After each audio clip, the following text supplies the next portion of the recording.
Budget सत्र के दौरान सत्ता पक्ष के नेता बीजेपी के रवैये पर काफी आक्रामक नजर आए।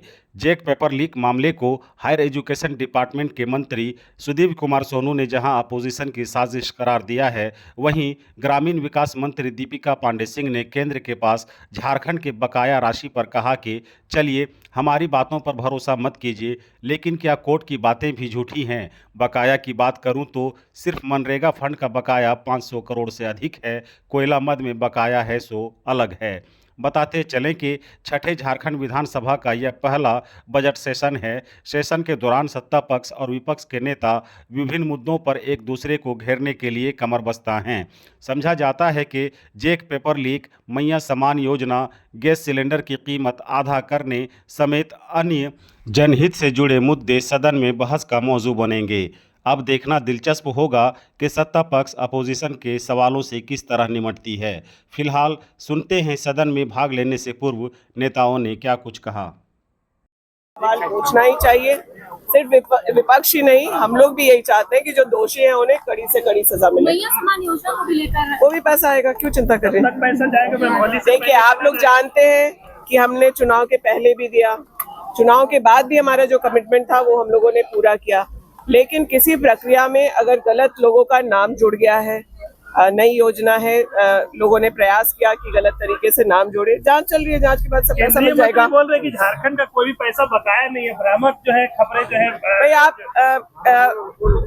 केंद्र पर मतलब जो उच्च स्तर सबसे उच्च पद पे हैं, उनके बातों का भी हम लोगों को भरोसा नहीं है, लेकिन कोर्ट की बात पर तो भरोसा है।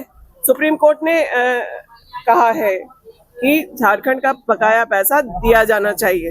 तो इस तरह के भ्रामक खबर फैला करके झारखंड की जनता को बगलाना, मैं कह रही हूँ, बहुत जिम्मेदारी से कह रही हूँ कि मनरेगा का 550 करोड़ रुपया सिर्फ मनरेगा का बाकी है। केंद्र कह दे कि बकाया नहीं है।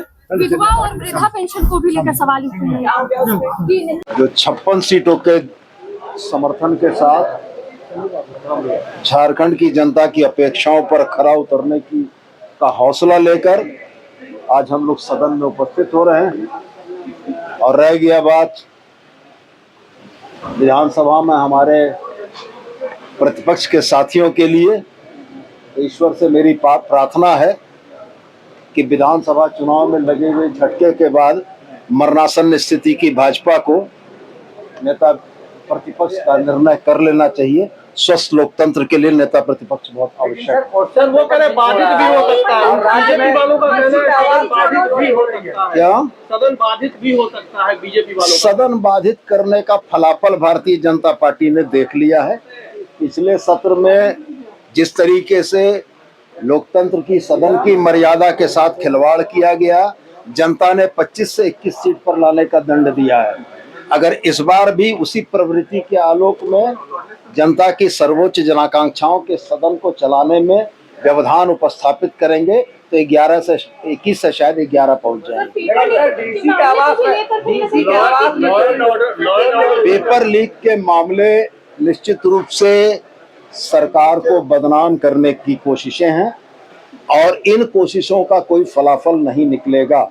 सबसे महत्वपूर्ण बात यह है कि जिस परीक्षा का यह पेपर लीक किया गया, उसके पेपर लीक का कोई फायदा छात्रों को नहीं मिलना था।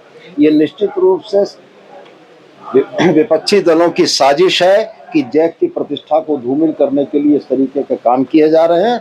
हमारी एजेंसीज, हमारी पुलिस पर हमें पूरा भरोसा है, जल्दी ही इसका उद्भेदन भी होगा और जो दोषी हैं वो सलाखों के पीछे होंगे। चुनाव अभी तक नहीं किया गया। ठीक है।